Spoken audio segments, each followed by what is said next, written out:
अफवाहों से गूंज उठा। सुना तुमने? राजीव ने शेर से दोस्ती कर ली है।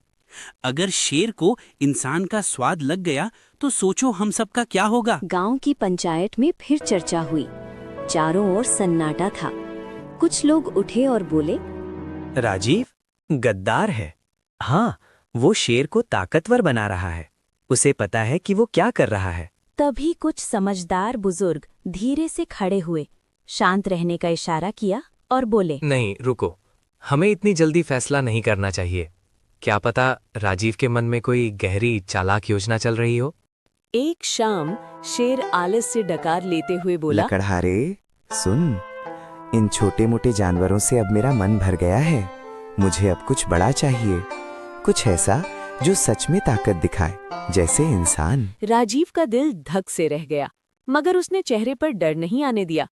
महाराज, इंसान का मांस तो सबसे स्वादिष्ट होता है, लेकिन उसे लाना आसान नहीं। अगर आपने वादा किया कि मुझे नुकसान नहीं पहुंचाओगे तो मैं इंसान का शिकार भी दिला सकता हूं। शेर की आंखें चमक उठी। सचमुच? अच्छा, तो फिर जल्दी से इंसान का इंतजाम कर। राजीव ने मन ही मन सोचा, अब वक्त आ गया है इस मूर्ख शेर को फंसाने का। अगले दिन राजीव गांव में आया और सबको इकट्ठा किया। उसने कहा, गांव वालों, सुनो मेरी बात। शेर ने इंसानी मांस मांगा है। हाँ, ये सच है, लेकिन डरना मत। मैंने उसे साफ कह दिया है, हमारे गांव का सबसे ताकतवर आदमी मैं हूं। अगर वो मुझे हरा दे तो मेरी जान उसकी, लेकिन अगर मैं जीत गया तो वो हमेशा के लिए हमारा गांव छोड़कर चला जाएगा। ये सुनते ही गांव वाले स्तब्ध रह गए। क्या तू सच में पागल हो गया है राजीव? अकेला शेर से भिड़ेगा? तुझे अपनी जान की जरा भी परवाह नहीं है क्या? राजीव मुस्कुराया और बोला, चिंता मत करो, मैं ताकत से नहीं, चाल से लड़ूंगा। शेर बल में बड़ा है, लेकिन दिमाग में नहीं। और याद रखना, उसी की यही कमजोरी उसकी हार बनेगी। शाम को राजीव शेर के पास गया। महाराज, मैंने गांव वालों से बात की है। सब मानते हैं कि इंसानों में सबसे ताकतवर मैं हूँ। अगर आपको सचमुच इंसानी ताकत का स्वाद चखना है तो मुझे ही खाइए, लेकिन उससे पहले आपको मेरी ताकत का इम्तिहान लेना होगा। शेर हैरान रह गया। तू खुद को मेरा शिकार बना रहा है, और वो इम्तिहान? कैसा इम्तिहान? राजीव ने रहस्यमयी अंदाज में कहा, जंगल के बीच एक खाई है और उसमें मैंने अपने सबसे बड़े दुश्मन को कैद किया है। वो भी मेरी तरह ताकतवर है।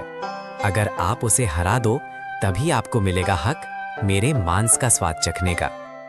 शेर की आंखों में लालच चमक उठा और वो बोला, ठीक है लकड़हारे, कल सुबह मुझे उस खाई तक ले चल, और देखना मैं तेरे दुश्मन को इस तरह चीर फाड़ कर रख दूंगा जैसे कि वो भेड़ बकरी हो।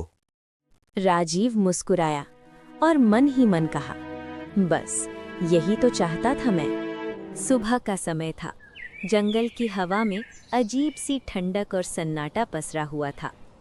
पक्षियों की चहचहाहट भी जैसे दब सी गई थी, मानो उन्हें भी आभास हो कि आज जंगल में कुछ बड़ा होने वाला है। राजीव अपनी कुल्हाड़ी कंधे पर लटकाए धीरे धीरे शेर के पास पहुंचा। शेर अधीर होकर इधर उधर टहल रहा था। उसकी बेचैनी साफ झलक रही थी। अचानक उसने जोर से दहाड़ते हुए कहा, लकड़हारा, जल्दी चलो, मुझे उस ताकतवर दुश्मन से मिलवाओ। राजीव ने सिर झुकाकर कहा, आइए महाराज, मैं आपको वहां तक ले चलता हूं, लेकिन ध्यान रहे ये लड़ाई आसान नहीं होगी। दोनों धीरे धीरे जंगल की गहराइयों में उतरते गए। पेड़ और ऊंचे और घने होते गए। धूप अब बस नाम मात्र रह गई थी। खाई के पास पहुंचते ही हवा अचानक ठंडी हो गई और माहौल में एक अजीब सी दहशत भर गई। तभी शेर दहाड़ते हुए बोला, सुन लकड़हारे, तेरा दुश्मन चाहे जितना भी शक्तिशाली क्यों न हो, मेरी एक ही दहाड़ उसे जड़ से हिला देगी। राजीव ने मन ही मन हल्की सी मुस्कान दबाई। बस अब खेल खत्म होने ही वाला है। मूर्ख शेर अब भी अनजान था। कुछ ही क्षणों बाद दोनों एक विशाल, गहरी और डरावनी खाई के सामने खड़े थे। खाई इतनी गहरी थी कि नीचे झांकने पर मानो अंधेरा ही अंधेरा दिखाई देता था। बस काले पानी की हल्की सी चमक जैसे किसी रहस्य का संकेत दे रही हो। चारों ओर सन्नाटा पसरा था, इतना गहरा सन्नाटा कि अपनी ही सांसों की आवाज साफ सुनाई दे। कभी कभी हवा सरसराती और खाई से टकराकर लौटती पानी की लहरों की गूंज वातावरण को और भयावह बना देती। राजीव ने धीमे से खाई की ओर इशारा किया। उसकी आवाज में मासूमियत थी, पर भीतर चालाकी छिपी थी। महाराज, यही वो जगह है जहां मैंने आपके सबसे शक्तिशाली दुश्मन को कैद कर रखा है। शेर की आंखें फैल गईं। वो धीरे धीरे आगे बढ़ा और सावधानी से नीचे झांका। पानी की सतह पर उसे दिखाई दिया एक और शेर। सुनहरी आंखें, विशाल शरीर, खून से भरा हुआ सा प्रतीत होता चेहरा। वो उसका अपना ही प्रतिबिंब था, लेकिन क्रोध में अंधा शेर ये समझ न पाया। अचानक वो जोर से दहाड़ा। उसकी दहाड़ खाई की दीवारों से टकराकर कई गुना बढ़ गई और वो गरजते हुए बोला, ये तो सचमुच शेर है और लगता है ये भी मुझे ललकार रहा है। पानी की सतह पर लहरें उठी और उसका प्रतिबिंब हिलता डुलता दिखाई दिया। शेर गरज कर बोला, लकड़हारे, तेरा दुश्मन अब मेरा शिकार बनेगा। देखना, मैं इसे चीर डालूंगा। राजीव ने शांत स्वर में कहा, महाराज, अगर आपने इसे हरा दिया तो आप सच में जंगल के सबसे बड़े राजा कहलाएंगे। फिर आपको मुझे खाने का हक भी मिलेगा।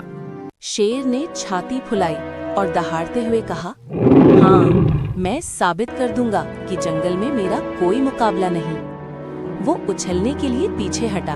उसके पंजों से मिट्टी उड़ रही थी, आंखों में आग थी। राजीव ने एक आखिरी बार मन ही मन प्रार्थना की, हे भगवान, मेरी इस चाल को सफल कर देना। अचानक शेर ने जोरदार दहाड़ लगाई और खाई में छलांग लगा दी। उसका विशाल शरीर हवा में लहराता हुआ सीधे लकड़हारा खुशी से उछल पड़ा। वो बिना देर किए गांव की ओर दौड़ा। गांव पहुंचते ही उसने पूरी कहानी सुनानी शुरू की। पूरा गांव खुशी से झूम उठा।